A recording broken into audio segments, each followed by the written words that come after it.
Well, welcome to the 8th episode of the Arctic Resilience Forum 2020, hosted by the Icelandic Chairmanship of the Arctic Council and organized by the Sustainable Development Working Group of the Arctic Council and our Arctic Initiative here at the Harvard Kennedy School. My name is Joel Clement, and this week's episode is focused on the big elephant in the room when it comes to building resilience in the Arctic. How do you pay for it? And as you'll learn from today's fantastic lineup, it's not just about finding the money for projects, it's about matching financing with community priorities, establishing partnerships, creating the enabling conditions that invite an investment, and it's about making it clear up front that investments that improve resilience will be favored. In last week's session, which focused on the crucial role of ecosystems in resilience, the speakers talked about mainstreaming biodiversity when planning development projects, the need for ecosystem considerations to be up front and center from the start. And in much the same way, community needs should also be front-loaded in Arctic investments in order to mainstream resilience. So this session will talk about some of the ways that this can be done. And in doing so, the speakers will reference themes from several other Resilience Forum sessions that have come before as these issues continue to weave together. And as I said last week, the people of the Arctic do not live single issue lives. So it behooves us to look at these interactions among these issues, and the Resilience Platform is perfectly suited for doing just that. So let's get started with this session on resilience finance, but first, a couple of housekeeping items. One, there is an interpretation function at the bottom of your screen. You can click on that and choose your language. Also, as the session goes on, you can enter your questions into the Q&A, just hit that button. And they'll be steered toward the session moderator so the panelists can respond. So you won't see your question addressed in there unless there's an answer in writing. Otherwise, it'll be addressed by the panelists in person. Also, when you signed up, you got a link to a Slack channel, which you can then sign into to continue the conversation after the session. It's a good way to ask some questions that maybe you didn't get a chance to ask during the session and get some answers. So with that, let's move forward. I'd like to introduce Jen Spence, who is the Executive Secretary of the Sustainable Development Working Group of the Arctic Council. She'll be your moderator today. So take it away, Jen. Thanks so much, Joel. I will confess I appear to be having some connectivity issues of my own today. So please, if I start to break up, I'll have to call on Joel to fill in for me, but hopefully that won't be an issue. So welcome everyone. It's great to see you all today. It's great to be part of this conversation. Today, we're going to have sort of 4 components to our session. The first segment is going to be about Arctic community financing needs, and we're going to have 2 great speakers start us off there. Then we're going to look at financing partnerships, which I think we can all agree is an incredibly important part of this discussion. And then we're going to look at the enabling infrastructure and the enabling environment for actually making sure that investment and financing is set up in a way that really supports communities. So without further ado, I'd like to introduce our first 2 speakers. Our first speakers are Mikhail Bogadayev and Madeline Redford, and they are going to be speaking to us about Arctic community financing needs. And the question I've asked them to consider in their opening remarks for this discussion are: securing financing is a key ingredient to support the resilience of Arctic communities. What experiences can you share that best illustrate the opportunities and challenges your community has faced related to financing its core needs? And I'm going to ask Mikhail to answer that question first. Mikhail? Yes, Jennifer, thank you. Hello, dear Arctic friends. First of all, let me thank the organizers for inviting into this very important discussion. This is my second time speaking at the Arctic Resilience Forum, and I very much enjoy it. So demands for financing in our region are very high. This is due to the fact that Sakha Republic is a unique territory with its own challenges and opportunities. First, we shall say that Sakha Republic is the biggest region of the Russian Federation with more than 3 million square kilometers, and it is territory of 5 times of France.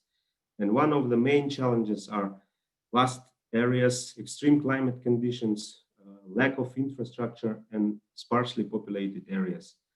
I want you to understand the scale of our challenges to manage such a vast region with not so big population.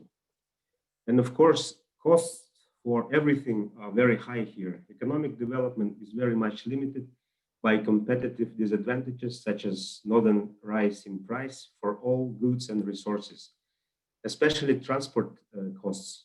One example, sometimes it takes 2 years for us to deliver goods, products, energy resources to our Arctic communities because we use sea and river routes, then we also use winter roads, etc. So it takes very long time. So unfortunately, I must admit that probably I will speak about only challenges. And first point is that we have limits of economic development because in our Arctic territory, we have not so big scale industry. We have a little bit of diamond mining, gold mining, etc. So private investments is a challenge. Second point is most of population is dependent on subsidies from the state budget. So we have kind of economy of subsidies. Total population in Sakha Republic is less than 1 million people, but if we talk only about Arctic districts, we have 13 Arctic districts in our region, and it's half of the territory of Sakha Republic. Then we talk about only 68,000 residents. Most of them are engaged in the budget sphere and in infrastructure support institutions. But we also should note that historically these territories is a home for 5 indigenous peoples of Sakha Republic, and they keep their traditional ways of life like reindeer herding, fishing, hunting, gathering, etc. We have Avenki, Aven, Chukchi, Dolgan, and Yukagir people practice this. Third point is huge needs for infrastructure. State investments and infrastructure support is very important. I must admit that the budget of Sakha Republic for this year, for example, is around 250 billion rubles, which is about 3.4 billion US dollars. As I said, in the Arctic district of Sakha Republic, we have very old infrastructure, most of which was built during Soviet times and now is quite old. This needs renovation, and it demands, of course, very huge investments to renew houses, build new schools, kindergartens, hospitals, energy infrastructure, roads, and communication. For example, for 4 years in our budget, we have around 45 billion rubles for Arctic districts. And of course, there are also need to support local economy, like reindeer herding, fishing, etc. Fourth point is that there is a lack of financing infrastructure. In some communities, we have challenges with banking services. For example, people have challenges to get loans or mortgage because banks have their own system of economic viability. And very small settlements, for example, in our region don't have ATM machines or bank offices and any communication there because it is not economically viable for banks to have a net of bank offices. And the last point I would like to make, since the time is running very fast and is limited, there is also a political aspect. There is a lack of investment sources to develop Arctic region in general due to, for example, sanctions against Russia. I will give you 2 examples. In 2013 and 2015, government of Sakha Republic had an agreement with the World Bank and international finance corporations to finance construction of new kindergartens in Sakha Republic for small indigenous communities. But due to sanctions, this project was stopped. Second example is an international Arctic Council CAF project with the title Nomadic Herders, which was about nature protection and engagement of indigenous traditional knowledge of indigenous reindeer herders to safeguard Arctic territories. There was a decision by Global Environmental Facility to fund this project with about 4.5 million US dollars, but it was also stopped because of sanctions by the World Bank. So I would like to make a point that we think that sanctions should not be used against children, indigenous peoples, and nature protection activities in the Arctic. And we need more sources to to invest in the Arctic. Thank you. Thank you so much, Mikhail. I mean, you've raised so many important questions and issues and really set the stage for how important financing is in particular. I mean, we can talk about so many different issues in the Arctic, and at the end of the day, finance is so critical. So I'm going to now invite Madeline to provide some opening remarks, and then I'd really like to come back so the three of us can have more of a discussion about what's necessary moving forward. So Madeline?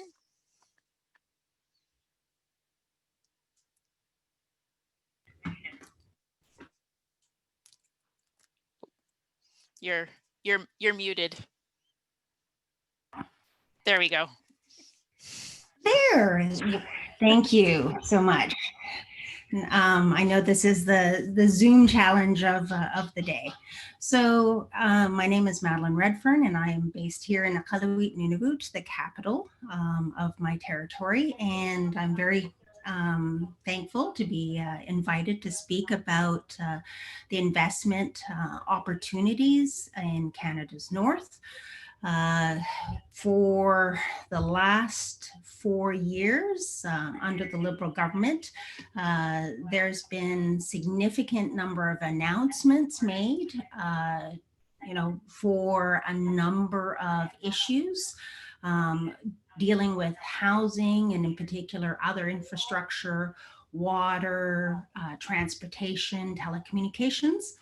The Government of Canada, working with our regions, has also been working to develop an Arctic policy framework, which was finalized last year. It's not a strategy, however. That important work needs to be done to determine how we're going to deal with the infrastructure deficit or lack of infrastructure in our Arctic region. And that what we really want to see is strategic investments, especially in the areas of energy, transportation, and telecommunications. The Prime Minister of Canada last year made the announcement of getting our most northern, rural, remote Indigenous communities that are on diesel off of diesel by 2030. That's a really significant, commitment and goal. We might not be able to achieve it by 2030. Nonetheless, what I would love to see is the work that needs to be done to figure out, how we achieve that. What is it going to cost, and see a real plan and a strategy, because energy is without a doubt a significant cost for our communities and our businesses to be able to have affordable energy. In addition, similar sort of commitments have been made around telecommunications to connect all Canadians and to have 50 megabits per second download speed and 10 megabits per second upload speed. Something that we definitely don't enjoy currently. If anything, actually, I'm thrilled today to be able to connect with you because it's sunny out.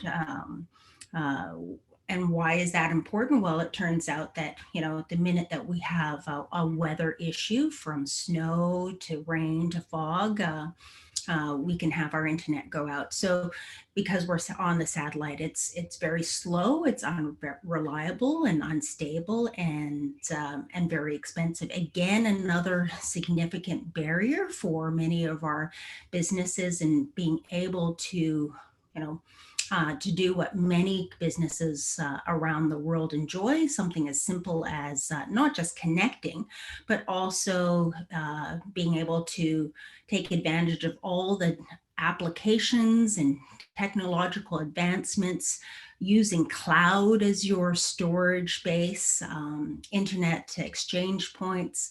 So again, we're seeing many of our other Arctic regions and neighbors making significant advancements. Greenland has fiber optic cables in and out and has been scaling it outward. We've also seen in Iceland, Alaska, as well as Russia with the northeast fiber optic cable being proposed with Norway and northern Scandinavian countries, of course.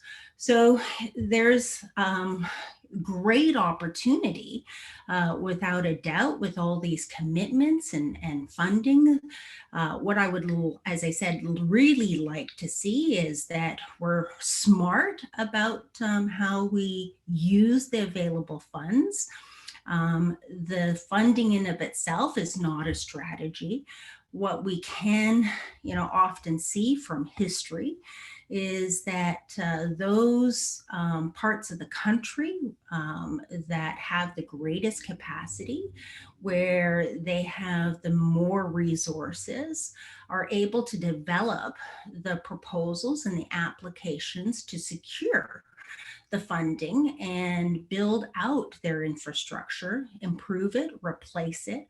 And my fear is that if we don't actually do these strategies, is that we'll actually see these investments be deployed and actually see the Arctic regions or the northern parts of our country even get further behind. So as we build back or build better, especially under COVID, I think we do have the opportunity to have all levels of government, national and our regional, or in my case, territorial government, our local government, and our Indigenous organizations and Indigenous corporations, and actually with private investors, work together on finding out where we can best develop our much needed infrastructure, improve services, develop our economies so that we're much more sustainable, that we're much more able to not only enjoy the same sort of level of service as many of our southern areas, but that we actually also are on parity with our Arctic partners, our Arctic nations, because there's so much resource and opportunity in the north, and it won't be realized unless, as I said, we are much more strategic about where to invest and the benefits for Northerners, but also the benefits for Canada. Thank you. Wonderful. Thanks so much, Madeline. And I'll ask Mikhail to come back on. I was thinking about this question, but we have a question from the audience. Madeline, you can stay with us. Don't go away. A question from Trevor Donald, and he's asking the question: investment in the north will require investments elsewhere in the south to be reallocated. What do you see? What do you see being the best argument for shifting infrastructure investments northward in the current polarized environment? And so, I mean, you guys have touched a lot on elements of this, but I'd really love, how do we sell this to the south? I mean, these are big dollar numbers sort of things. What's our story to really sell this? Oh, you're muted, Madeline. There we go. There My we go. apologies. No, so a lot of our southern urban centers, and are already enjoying significant speeds and reduced rates in telecommunications. So, you're already talking about getting 1 terabits of speed, uploads and downloads. You're talking about bundled packages. So, when you're looking at building out the infrastructure, if you're going to achieve any of the stated goals, the priority has to actually be where the service is the lowest level. And also too, is to be able to actually demonstrate that these investments actually, bring back significant return on that investment for the rest of the country. So we've seen that in Greenland, we've seen it in Iceland and Alaska. I mean, we already have our Arctic partners to demonstrate.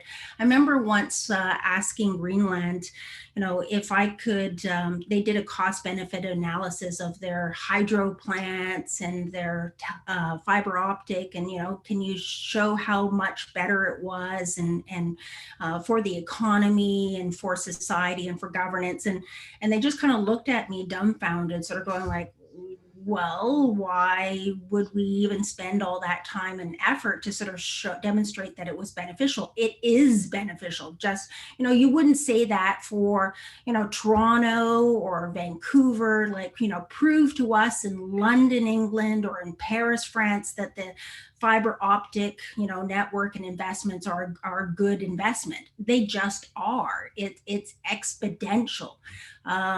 So it's kind of common sense, but yet we're forced to make those business cases, and we're forced to sort of demonstrate that these investments are good. Similarly, on the energy, if we're going to reduce greenhouse gas emissions, I mean, we're one of the very rare places in the world where we are 100% diesel dependent. It's bizarre to burn fossil fuel to produce electricity. So again, it makes sense that to invest in clean energy in our northern communities if we're going to achieve some of our national obligations that we've stated internationally. Great. Mikhail, what about you? What would you say? Yes, thank you. Well, I think that there is also an aspect of benefit sharing, because, for example, if we look at the Russian Arctic, most of natural resources are extracted in the Russian Arctic, and all the revenues goes to the federal budget. And we think that it should be also fair benefit sharing, that also in our Arctic district, there should be investments to the infrastructure development and improving the quality of life. And now we also see that, for example, in our country, there is a kind of shift or change on the political level, because we now speak about preferences, also tax preferences for investors coming to the Arctic region in the Russian Federation.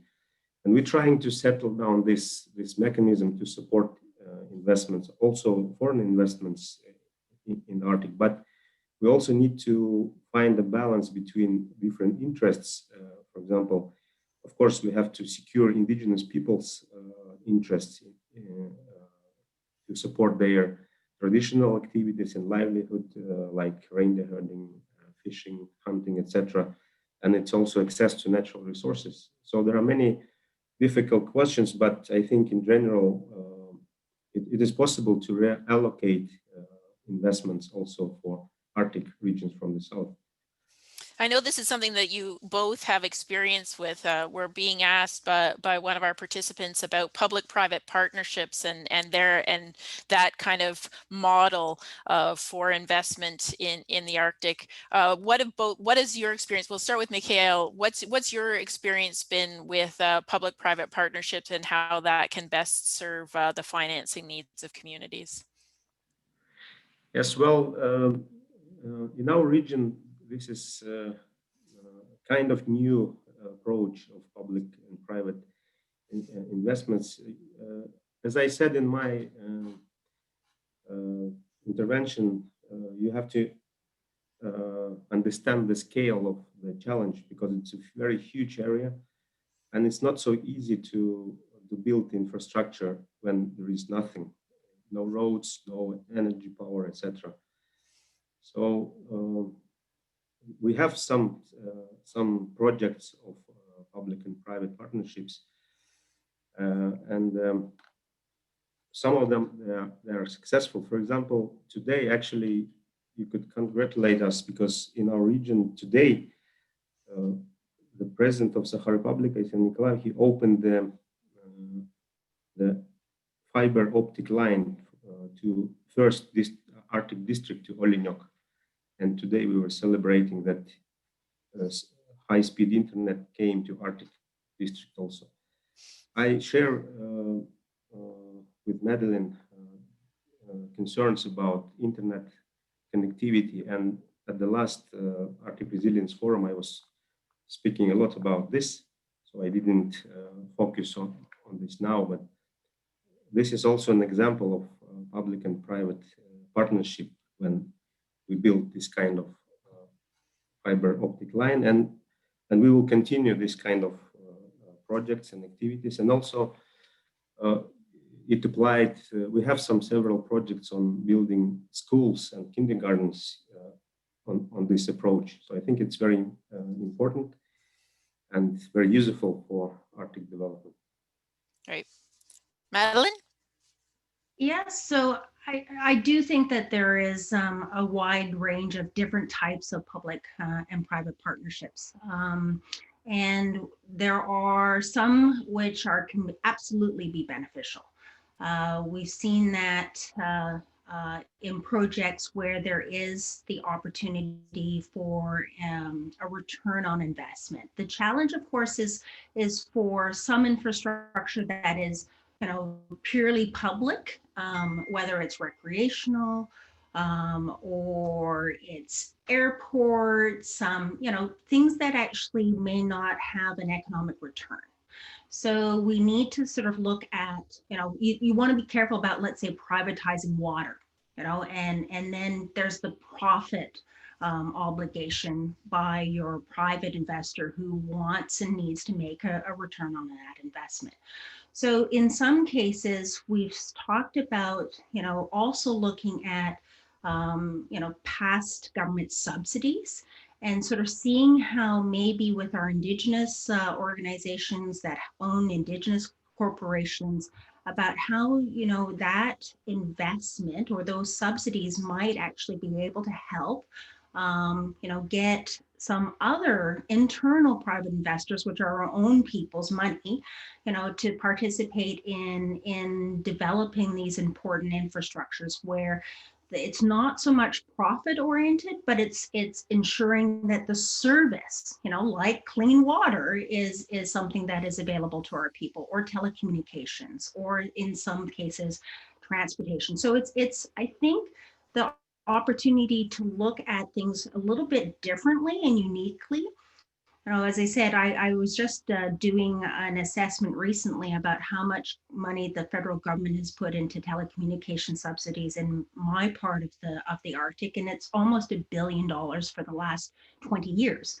But that's subsidies to the satellite company primarily, and we haven't seen significant improvement. So, for the next 20 years, instead of sort of doing the same thing, which is sort of the definition of insanity, if you're, expecting to spend that money without significant, apologies, improvement in service, then maybe we need to look at it a bit differently. So there's lots of different sort of models, and we need to ensure that we look at the best partnerships with the best return on investment and that investment sometimes, as I said, is the service itself, maybe not necessarily profit driven. Wonderful. Thanks so much to both of you. I'm going to invite you back at the end as well, but we're now going to move to our next segment. So we've had a bit of a conversation now about, you've really got a clear sense, I think, of the importance of investment and the importance of what we're trying to do here. Now we're going to talk to two people who can really talk about the financing partnerships and two very specific examples, in fact. I'm going to start with Anne Husbeck, who's the Chancellor of the University of Tromsø, the Arctic University of Norway. And I'm going to ask her to respond to the question, no person, government, or organization has the resources or capacity to unilaterally support the resilience of Arctic communities. How does your organization enable and advance financing partnerships, and how successful have these partnerships been? So Anne, over to you. Thank you, and thank you for inviting me to speak in this forum. Arctic is not equal, and in Norway we are very fortunate to live in a rather urban, well-connected and rich part of the Arctic. The Norwegian government treats all parts of Norway equally, and 1/10 of the people of Norway live in the Arctic, and there is a lot of value creation in this area. So we are relatively well off. That is, of course, not the case in all parts of the Arctic, and we have just heard 2 introductions with a different in different areas. I think the key to success is public and private partnership. I think the government has to do the basic funding, like making schools, having health care and culture, and if that is done, and you have a society with people who lives relatively happily, I think investments from businesses may come in. And then you have private investment in a public area. The other day, Norway just gave 25 million euros as an investment fund for the north of Norway, which is going to be matched with 25 million euro private money. So, of course, we also do in our university apply for research and development funding from the EU and from the Norwegian Research Council. And that is based on competition, if we are funded or not, but it may be relatively big money. So I would like to present for you an instrument that is in development in Tromsø, and that is I will share the screen with a presentation. Hopefully this will be okay. It should work. It doesn't work. Okay, do you see it? And this is called the Arctic Resilience Accelerator. And this is about accelerating innovation and adaptive capacity in the North.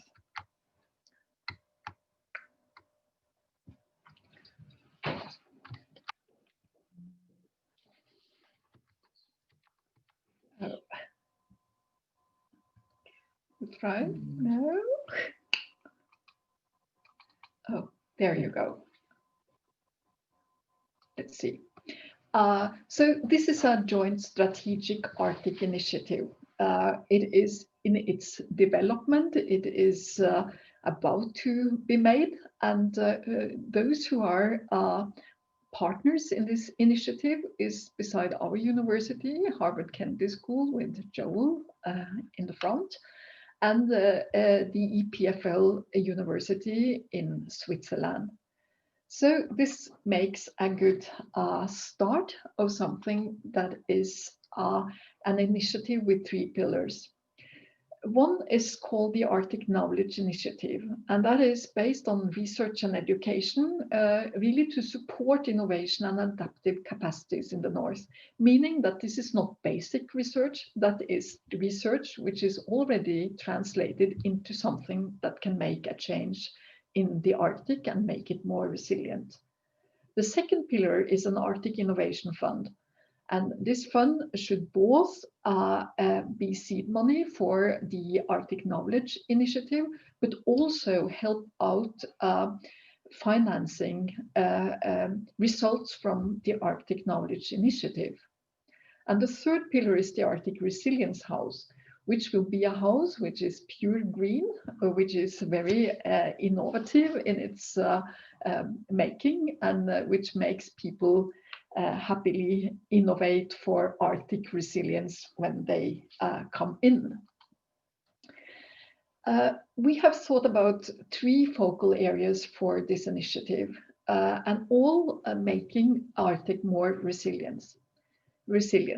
First is food system, food security. The second one is improved health and well-being. And the third is a renewable energy system. And we think that we can see this all together, meaning that researchers will not be purely in a discipline when entering the system, but they will be cross-disciplinary in their approach. So we want to scale results from this research, and we think that this applies both with Arctic resilience, but also with Agenda 2030 and the SDGs. So the Arctic Innovation Funding will be used for translational research, just seed money. For that purpose, we need to apply for bigger research money from other sources. And the second one as an accelerator for a scale up of the results of the Arctic research, which is translating into actions or other things going on in the Arctic to make it more resilient. So we have been thinking about some potential projects. So renewable energy for the whole Arctic is of course a goal that we are going for. And we have already approached a system of hydrogen as a source of energy for the fishing, the coastal fishing float in Norway. But also solar energy has been proven to be more efficient in the Arctic than we thought before. So of course we want to get rid of the diesel aggregates in the remote communities and provide them with clean energy, renewable energy, and that is one of the goals. The other thing is technologies for preserving and processing food. And we have looked at low trophic levels like algae as being processed for food for humans, but also for fish feed and things like that. We want to monitor human health in a big project that we already have done in the Norwegian Arctic. And we want to approach the risk of geohazards due to climate change in the Arctic with projects that are specifically into this focus. So, as you can see, we live in a fairly urban area, but we are well aware of the Arctic problems and well prepared for making a difference with the increase in Arctic resilience. Thank you. Wonderful. Thank you so much, Anne. I think I have lots of questions, but I'm first going to invite our second speaker to provide us with an introduction. Anuka, and I'm going to ruin your last name. She's there somewhere, so she's going to help me. Valapia, is that, how do you pronounce your last name? Anuka Valkeapää. Valkeapää. Okay. She's with the Nordic Environment Finance Corporation, and she's going to speak to us about some opportunities through NEFCO. Yes. Just a moment. So I hope you see the slides now. Yes. So I will present you something about NEFCO, and thanks, first of all, thanks for this possibility to talk about NEFCO and these financing possibilities, because I think this is very good audience and very good for you to know that this kind of financing possibilities exist. And like there is this NEFCO, which I'm working for currently. So this is called Nordic Environment Finance Corporation, and NEFCO finances green projects. And there is two types of financing we have, or maybe more, but still I will talk you especially about this Arctic Council Project Support Instrument, PSI, and then I mentioned this Barents Hotspot Facility, which might be of interest for you. But first about NEFCO, just a few words.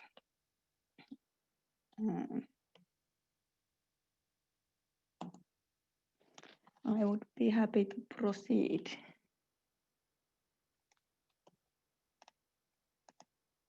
Yes. So like NEFCO is about is facilitating green transition and protect future generations from the impact of climate change, like environmental financing, basically all of NEFCO's work. And like we finance green and sustainable projects mainly outside the Nordics and through our own investment on market terms. But then there is another type of financing, which is trust funds. And from trust funds, there is this kind of grants and concessional financing from there. So like two quite different type of financing. Market finance, like which is loan and equity, and then these trust funds with grants. And this, what I'm going to talk you more today is this PSI, which is trust fund, and there is this kind of grants provided from there. So this Arctic Council Project Support Instrument, which is called PSI, the idea is that it is to support the Arctic Council's work in the prioritized areas. And this PSI funding, it is available to all Arctic Council working groups. And all the projects must be approved by Arctic Council, which in practice means that they're approved by the working group. And then the final decision for the financing, so it is done by the donors of the PSI, which are the Arctic states. And here is the focus areas, and those follow the working groups, which I just want to emphasize that all working groups can apply for this PSI funding. And when it is according to the goals of the working group, so it should be according to PSI. And this is a bit horrible slide. I'm sorry, but just tell you a bit like about this procedure, that who does what within PSI project and how you start the PSI project. This is a bit like complicated, but anyhow, like it is possible, and you will get help. So I will be one that helps you when you try to or you are like thinking about applying PSI funding. So you may contact me and we can discuss first, and then I will send you all the procedures and so on, and we can discuss that how it goes. But basically the issue is so that Arctic state or permanent participant presents a project idea to a relevant working group, and then it must be like in a way the working group who is accepting this, and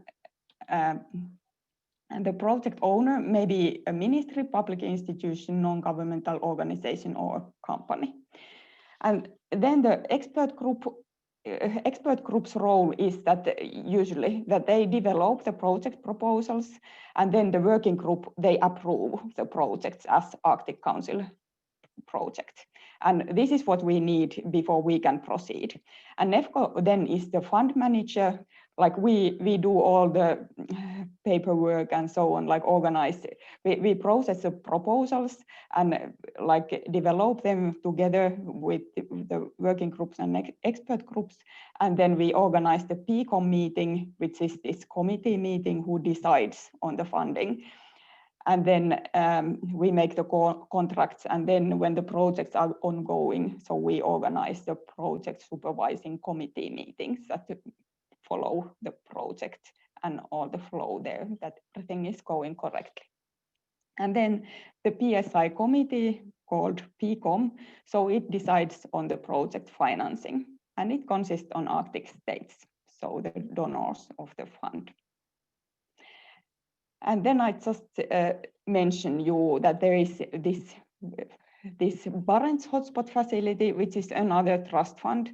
And like we have this kind of systems to support Nordic countries and Russian cooperation on climate and environment projects. And if you have some idea with this, so you may discuss with me, you may contact me by phone or email, and see that if there is some possibilities to develop projects for that. But from this fund, there is this kind of support for, typically not for implementation phase, but usually for project preparation, feasibility studies, demonstrations, and pilot investments. So there might be this kind of demonstrations and pilot investments too, funded with this project. But this is like mainly what NEFCO has, what I thought that might be of interest for this audience, but we still have other financing too. And this investment fund is, of course, something that there is then this quite kind of investments. And maybe the final remark, I just like what Mikhail raised the issue with the sanctions. So I just would like to mention that we have managed to run the projects all the time, like regardless of the sanctions, so we can manage to, and we have currently many projects ongoing. Thanks. Wonderful, thank you so much, and I'll invite Anne to come back and join us again. I'm just curious, Anuka, while Anne's joining us again, can you give us an example of a project that NEFCO has funded through the PSI? Is there something, just to give people a really concrete example? No, there's some projects that where I have been working is, for example, CAF's project on Arctic Migratory Bird Initiative. There has been two this kind of projects. And then there is some wastewater projects. And then with ACAP, a lot of ACAP projects, like most of the projects are basically ACAP projects. But for example, mercury risk evaluation is now ongoing, and what else? One municipal solid waste recovery project just started, and such projects.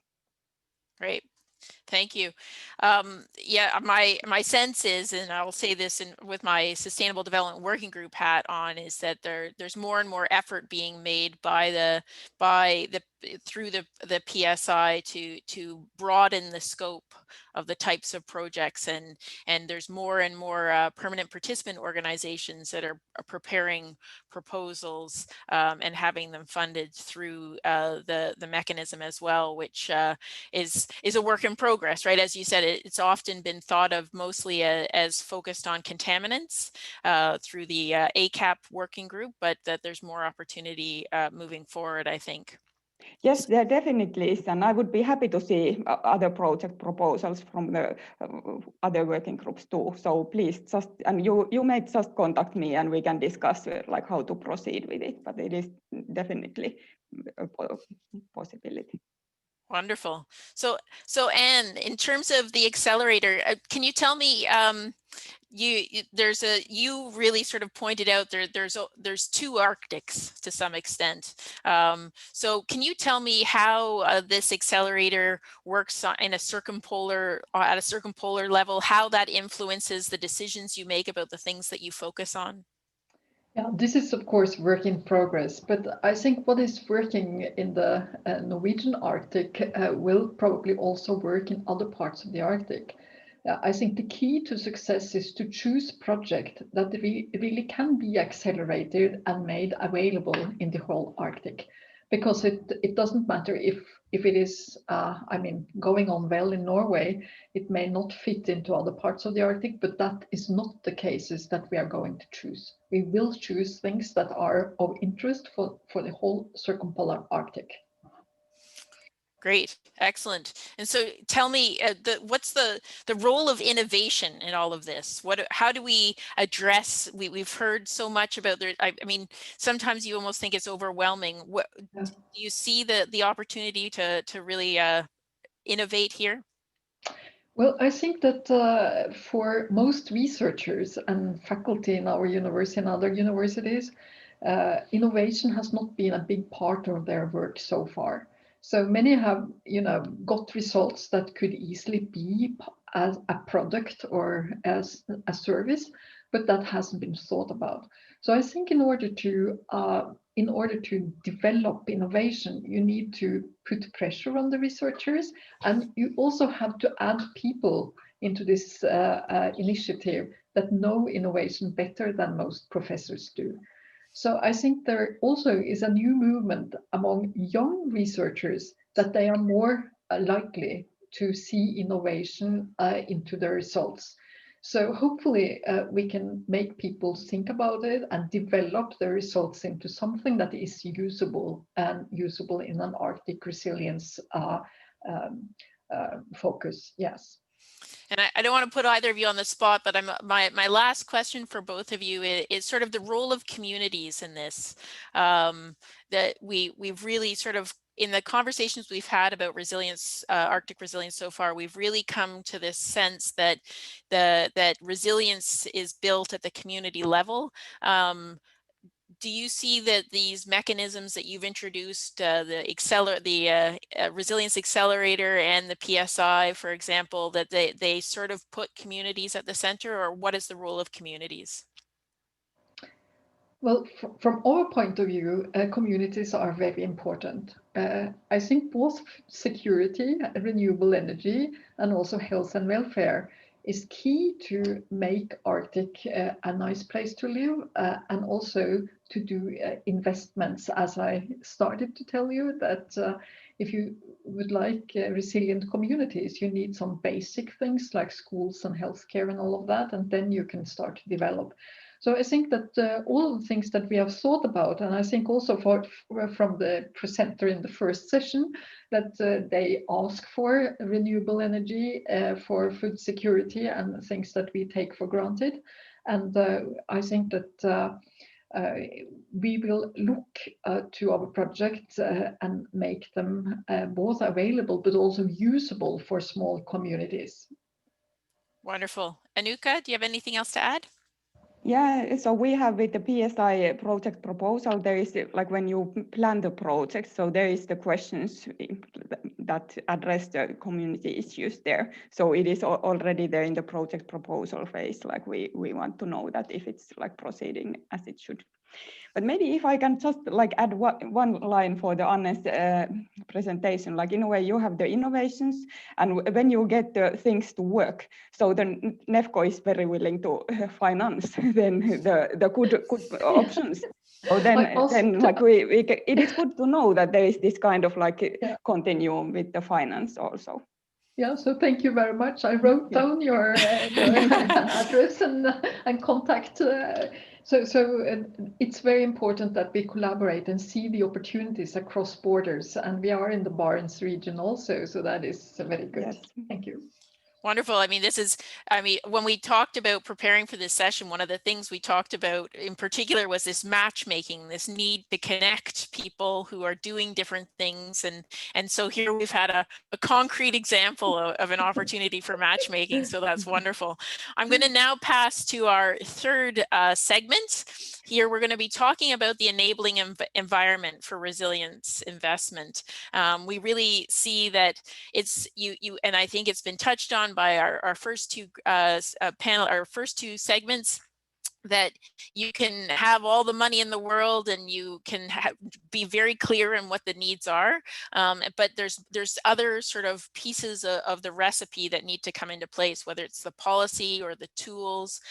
So I would like to start by inviting Julia Zavorkina, who is with the Ministry of the Russian Federation for the Development of the Far East and the Arctic, and she's going to talk to us about this and answer the question that I've posed to these two panelists. Is financing and investment does not take place in a vacuum.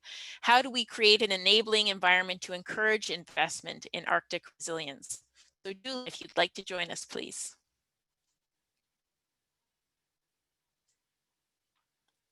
Maybe.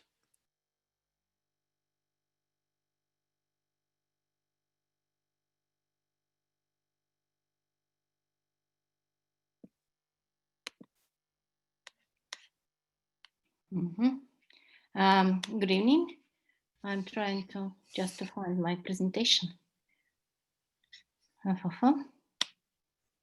Chance.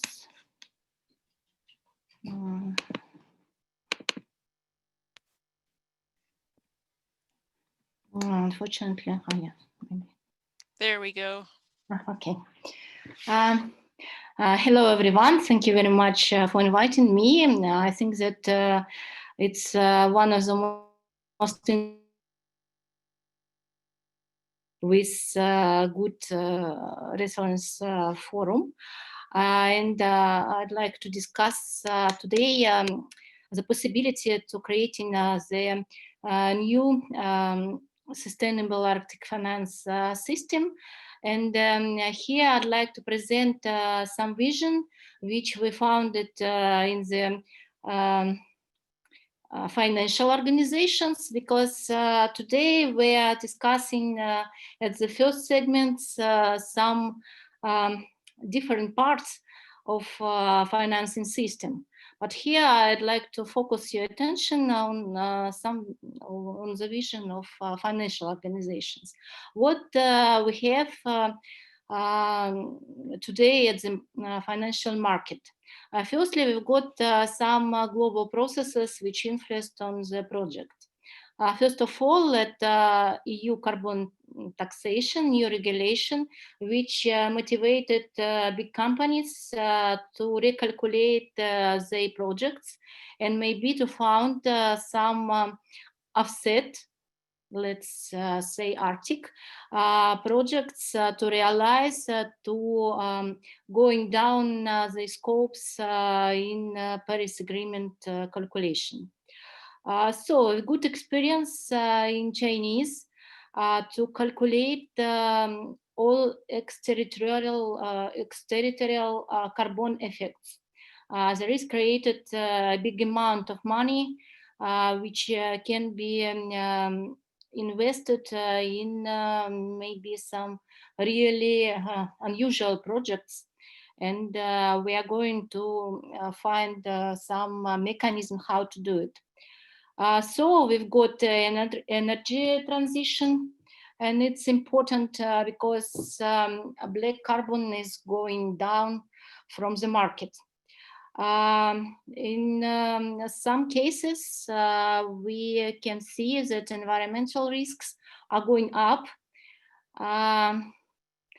Unfortunately, among the 45 industrial loans, each statistic from the big banks like Sberbank, like Citigroup, will ECG in 2025. So COVID-19 has intensified with strength, and now financial sector is in a rather difficult situation, because we are going to find a compromise between profitability and sustainable development. The main risk is that a sustainable project cannot give money back. Unfortunately, banks and financial structures are very conservative and like receive the money back. So what we'd like to propose for the sustainable Arctic finance? First of all, we propose to create a new international taxonomy for sustainable Arctic projects. It's not easy, it's not clear. Even today, we've heard about 10 categories, different projects, different size, and different models. So I propose to discuss and to find some non-discussable, sustainable, clear model and sector. It would be nice, it would be easy verification, and it would be an experiment. We have to calculate that in Arctic, in business, we will have some special conditions like long distances, extreme temperature, very, very quick climatic changes, circumpolaric rhythms, and we have to find non-standard models of projects. For example, not only bonds or not only credits, but sustainable leasing, green insurance, and so on. So far, it's very important to have a wide range of the instruments.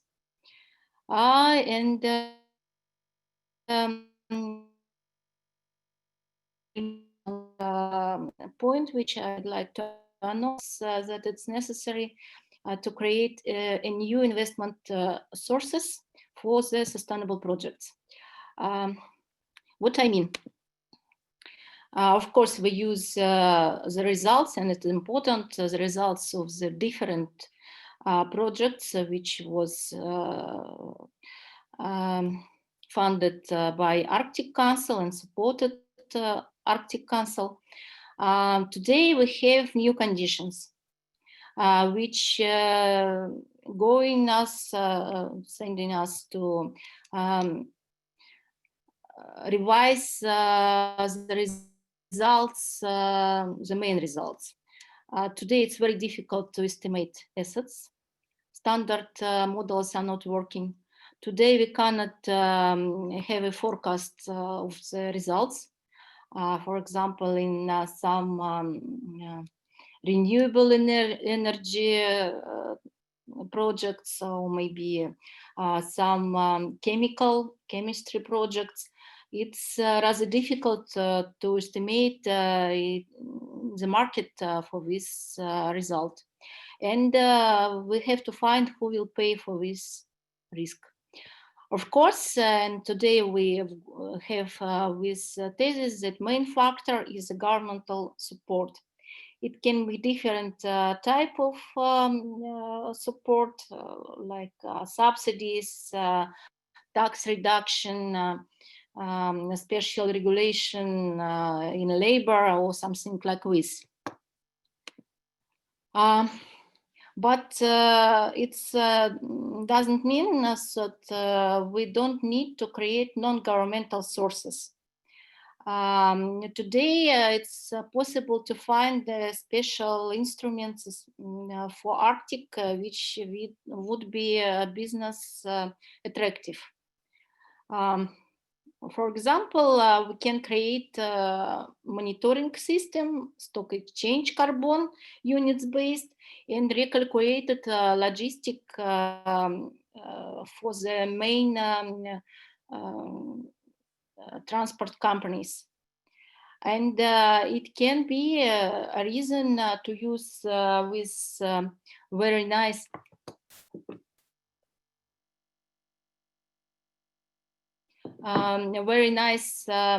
possibility to develop Arctic cryptocurrency and conventional green loans, special bonds, and so on and so forth. Actually, today we estimated that more than 43 trillion dollars is between the projects and financial funds. Let's use it. And so don't spend many time to discuss it, because it's a different item of the discussion. There are different forms which we can use to create resources. It's maybe Arctic fund, trade fund, or maybe Arctic International Bank. Thank you. Thanks so much, Julia. That was there's so much to take in there. So a very short presentation on a very big issue. I'd now like to invite Joel Clement from the Harvard Kennedy School Arctic Initiative, I can say that word, to provide us with some opening remarks on the same issue. Joel. Great. Thanks, Jen. It's funny to be on this side of the podium. But I think that question about enabling conditions is very important. And I loved listening to the ideas, and what Julia just gave us was quite a lot. But the overall thing I think that needs to be done to enable resilience is to mainstream it. And I mentioned in the opening, we talked about mainstreaming biodiversity. If we can do this with resilience, one day in the future, Arctic investors ideally will understand that for their project to succeed, it has to have an overall positive impact on social ecological resilience. And this can be done by regulation, but it can also be done by establishing corporate social responsibility standards, and not the very general standards that we see, for example, in the Arctic Investment Protocol that some of you know about, but more specific standards that have meaning to both existing and future Arctic investors. So here at Harvard, we looked at 7 Arctic sectors to see if there were sector-specific ideas out there that could spur resilience. And there are some indeed. We worked closely with Graham Sinclair, who's a ESG finance expert, and we looked at some of the existing social responsibility guidelines out there. But I will say that in many of these sectors, these guidelines are, to put it politely, lightly used. So we looked for more specific examples of actions that could inform building resilience in each sector. So we looked at these 7 different sectors. So I'll give you a couple of examples and then wrap up, so that we can stay on time. But shipping, for example, is a relatively slow to innovate industry, but there's a huge resilience upside to running cleaner vessels. And this can be done through regulation or carbon pricing, but also through green finance, for example. And there's a green shipping guarantee program that was put together by the European Investment Bank and ING, and that created a fund that would favor companies with greener fleets and help them innovate. And another example is if the IMO is taking too darn long to ban heavy fuel oil, then shipping investors can influence that in much the same way that American banks are moving funds away from Arctic oil and gas investment through social pressures. So this is a win-win, because by forcing companies to adapt, they're kind of future-proofing their infrastructure, whether it's shipping or otherwise. So other ideas that have come up for shipping include shipping fees in Arctic corridors that would generate income for communities to invest in resilience. That's a tough sell probably for shipping companies, but in the coming decades, that's a good goal. Alternatively, shipping companies that do use Arctic corridors could be required to pay into a fund that would underwrite the construction and operation, for example, of hospital ships to serve the North. So it'd be within their area of expertise. And one of the most important standards for all of these sectors is that Indigenous voices should have a seat at the table, in this case, when shipping routes are being planned. And we've seen this work pretty well in Canada already. We looked at tourism, we looked at fishing. In fishing, there are these things called fisheries local action groups, or flags, that ensure local voices are involved in decision-making, and they can ensure that Indigenous knowledge holders are also included in science-driven decision-making, which builds resilience as well. Mining, there are a lot of things that could be done there, but in one focus is that mines are planning a lot of infrastructures. They could do that in concert with the priorities for local communities that may benefit from transportation or health or safety infrastructure. That should be done. And so those things should be coordinated up front to ensure resilience. Renewable energy, we looked at fossil fuels, of course. That industry is a large part of the problem, but in areas where a pivot to renewable energy is a ways off, the oil and gas industry could and should do a few things, like increase methane leak detection and repair, build community resilience through micro-lending and corporate philanthropy, because there's no shortage of resources in that industry. They could be used to improve public infrastructure like broadband connectivity and so on. And we looked at telecom. We talked about this in a previous session on connectivity and broadband, but governments could ensure that if there are telecom investments, they should include enhancements like telehealth enhancements to improve health and safety. So overall, we found for every sector, there's a capacity to invest in public infrastructure, whether it's health, safety, sanitation, and so on. And there's a general financial upside to ensuring the resilience and prosperity of the communities in which they work. So what's really lacking is the nudge to do so. We're hoping that social pressures could take care of that. But Arctic states and communities should certainly insist on this kind of corporate responsibility and set a standard that resilience investments are part of the cost of doing business in the Arctic. And the beauty of this for the investor is that the companies themselves become more resilient in turn. So we're gonna pull these findings together into a report that will hopefully get out in the coming weeks, but I just wanted to give you a quick summary, and thanks for the opportunity to speak. Thanks so much, Joel, and I'll invite Julia to come back. Both of you present some really sort of interesting ideas about what the possibilities are. I'm curious to hear your thoughts on I mean, ultimately, we're talking about a regional sort of perspective on things. How ready are Arctic states for these types of things? What's the readiness level of the Arctic for the kinds of ideas that you're proposing? Julia? Sorry, go ahead, Joel.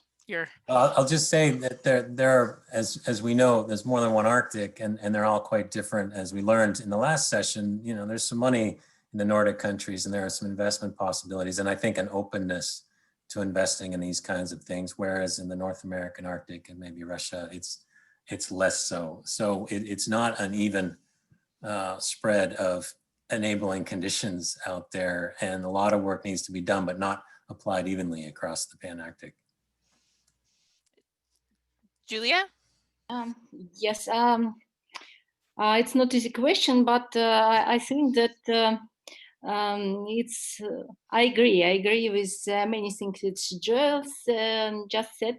I think that it's important to create some conditions and to find how to, with gap of money which we've got in the world, to involved in investment processes in Arctic. Today is a good time to find with very clear and maybe with some marginal, good marginal position sectors, segments, which we can announce and invite in big or in small projects with investors which are not decided where they can create a new sustainable reality. Arctic today, it's a place. Very good. I have a question here from Peter Sherwin. He's asking, it was mentioned that a precondition to sustainable financing is a carbon tax. I would suggest that assessing sustainability through a finance money lens is in itself not sustainable. Rather, human relationships with impact on the rest of the ecosystem needs to drive value assessment before the monetary cost. What do you guys think about that? I absolutely agree that carbon tax is not a criterion of sustainability, but it's a possibility for the banks and financial institute to minimize the risks. So it can be a new instrument which we can use to minimize the risk. And of course, the ideas of sustainability not in taxation, not especially in carbon taxation, but it's one of the instruments.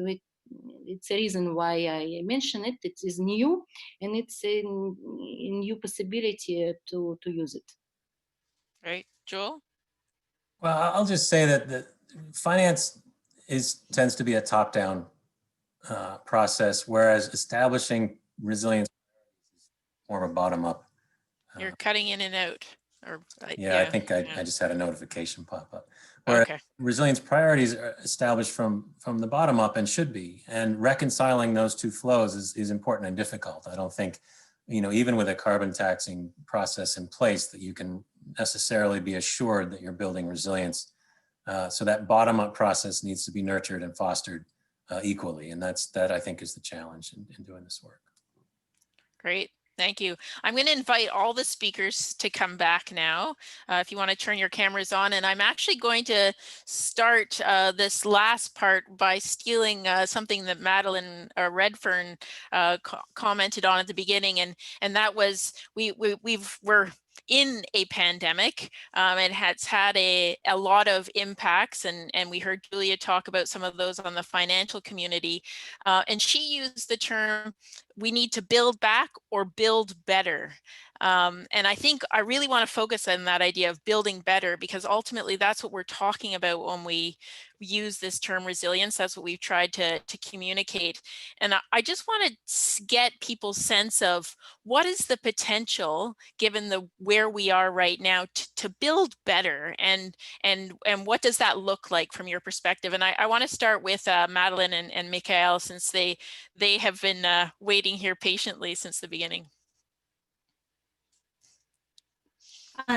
Thank you. I mean, I'm excited because I think that there's been demonstrable proof about how investments in Arctic regions, can be really beneficial, not just for those regions, but for our, nation states, and that you can see development be done, in a very reasonable way, greater benefits for the people who live in that area, training, employment. I look at, the development of universities and the local research.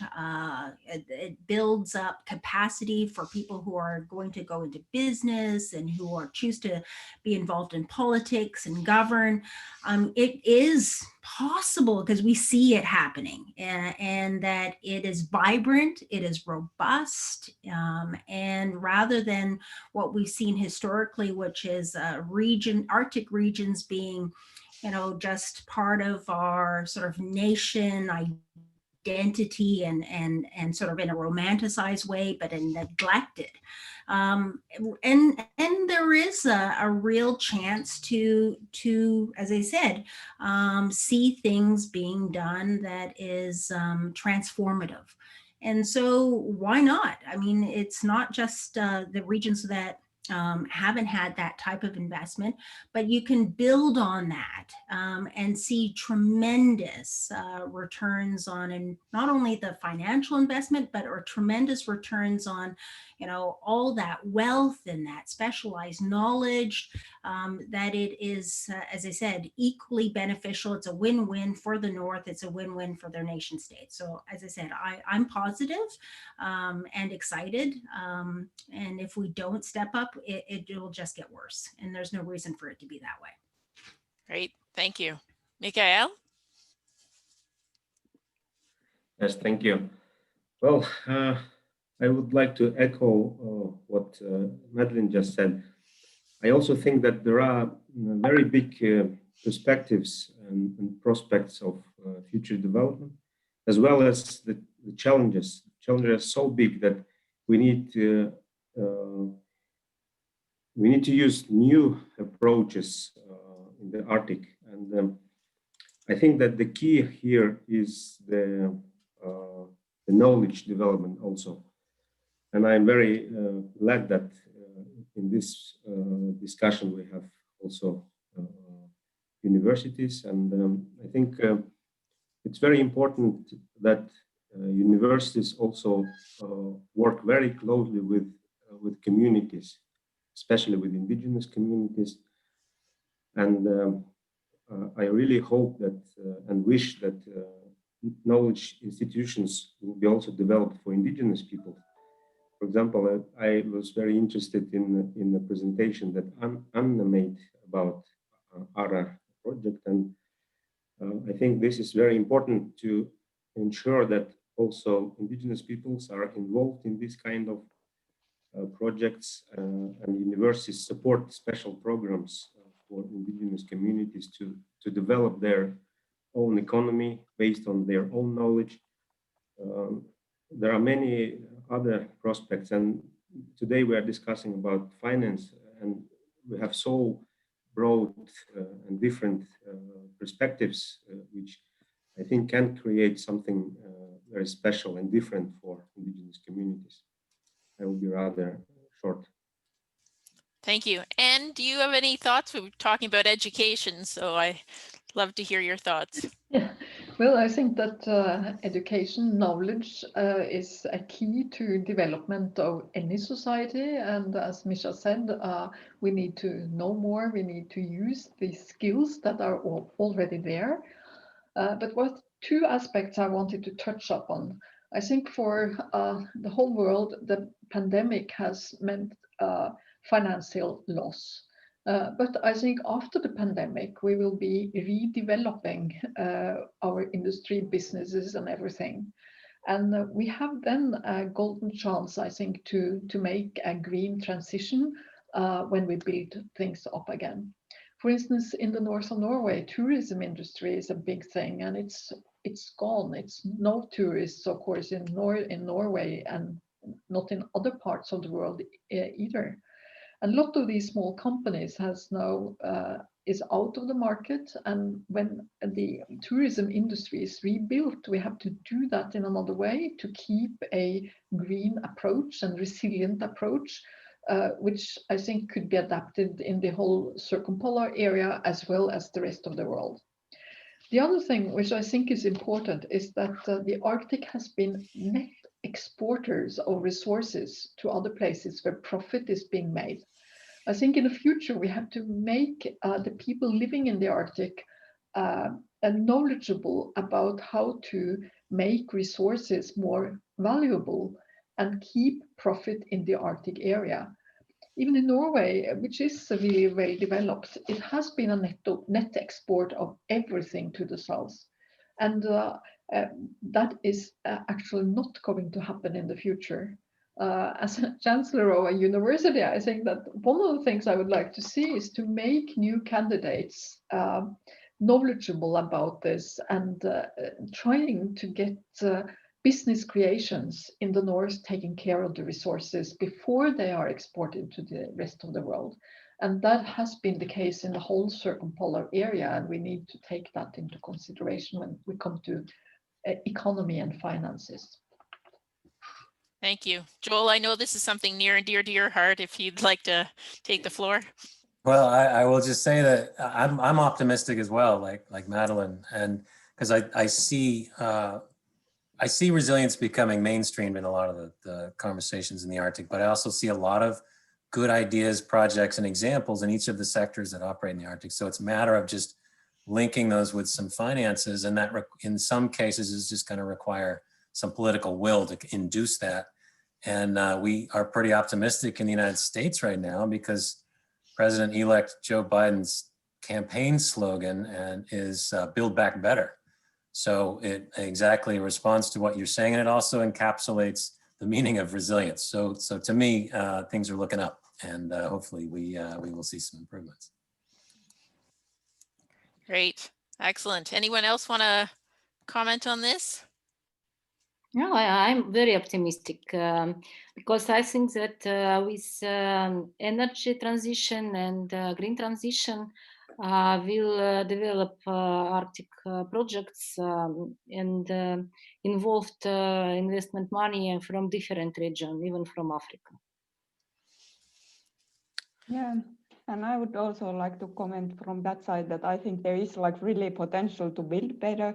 And I think one of the crucial questions is that the potential partners, they find each other and then can build this kind of solid projects together.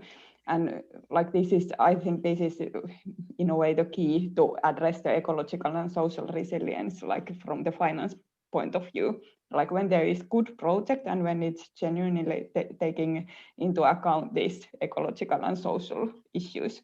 So then they can, like there is no need to in a way write it somehow or somehow like cover it technically there. So when the projects are like good as such, so then it is like, I would say that it would be I would be very happy to work with that kind of projects in the future too. Right. One of the things that's really struck me is it's about changing the story. I mean, often when we talk about investment and financing in the Arctic, we're focused on that it's some sort of favor or some sort of handing out and helping others kind of perspective. But I'm struck by I'm going to ruin people's names around. We had a comment by Karista Hedelson, which Madeline has already responded to, a comment about maybe this is where the Arctic has more potential, right? To be different, to innovate, to take a completely different approach to infrastructure instead of retrofitting solutions, that we can really sort of turn the story around and talk about how the Arctic can be cutting edge in a new world. And if we're in a place where we have this opportunity, you know, the pandemic has been hugely stressful for everybody, but we also recognize that there is going to be economic investment coming out of this, and how do we leverage that economic investment? So I'm curious what people think about this idea of what are the stories that the Arctic has to tell about truly innovating, being the innovators of the globe in the economy and moving forward. Could I start? Please. But I think what it takes to live in the Arctic is actually to see solutions to every problem that turn up. that is part of the traditional thinking, and that's what we have to also make use for in the future. So I see traditional thinking not to use everything that has happened before to be used in the future, but to see a problem and solve it based on the knowledge about what has happened before.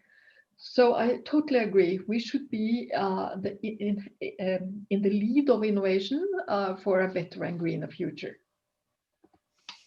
Others want to jump in? Joel?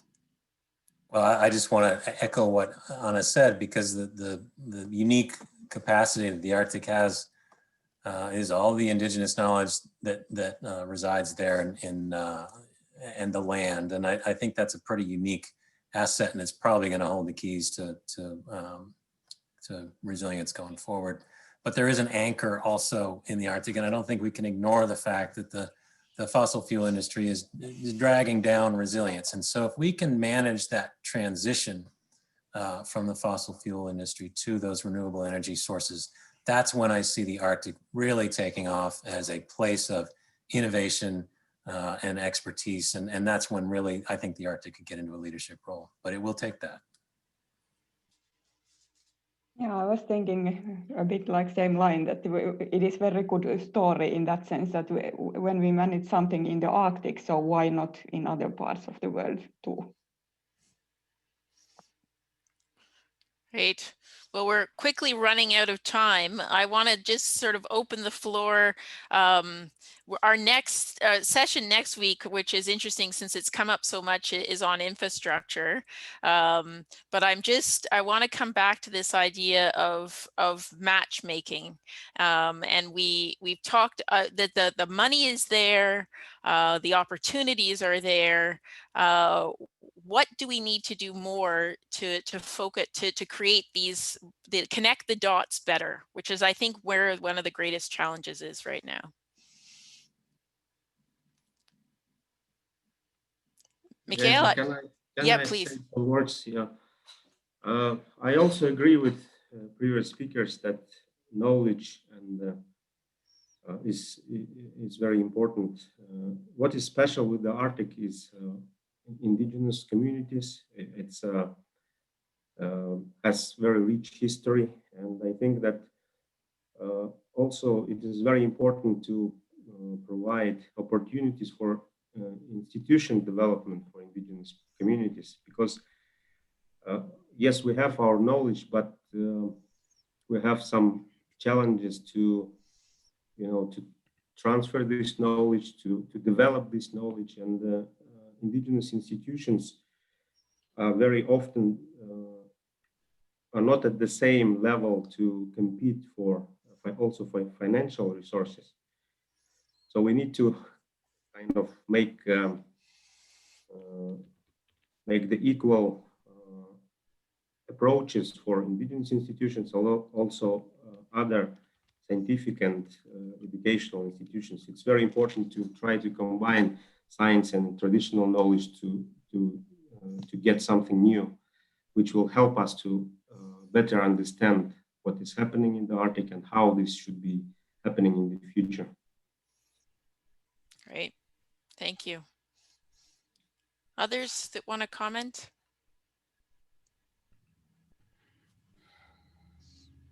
Well, I'm never at a loss for words, Jen, but I will just say that this matchmaking function is essential, and one of the skills in the Arctic that we've seen more generally is the building of community and networks, and that's what it's going to take to do this matchmaking, is building out those networks. And that's why this resilience forum is so exciting, because the community of practice around resilience is growing by hundreds every time we do one of these sessions, and that's how we make those connections. So I do see.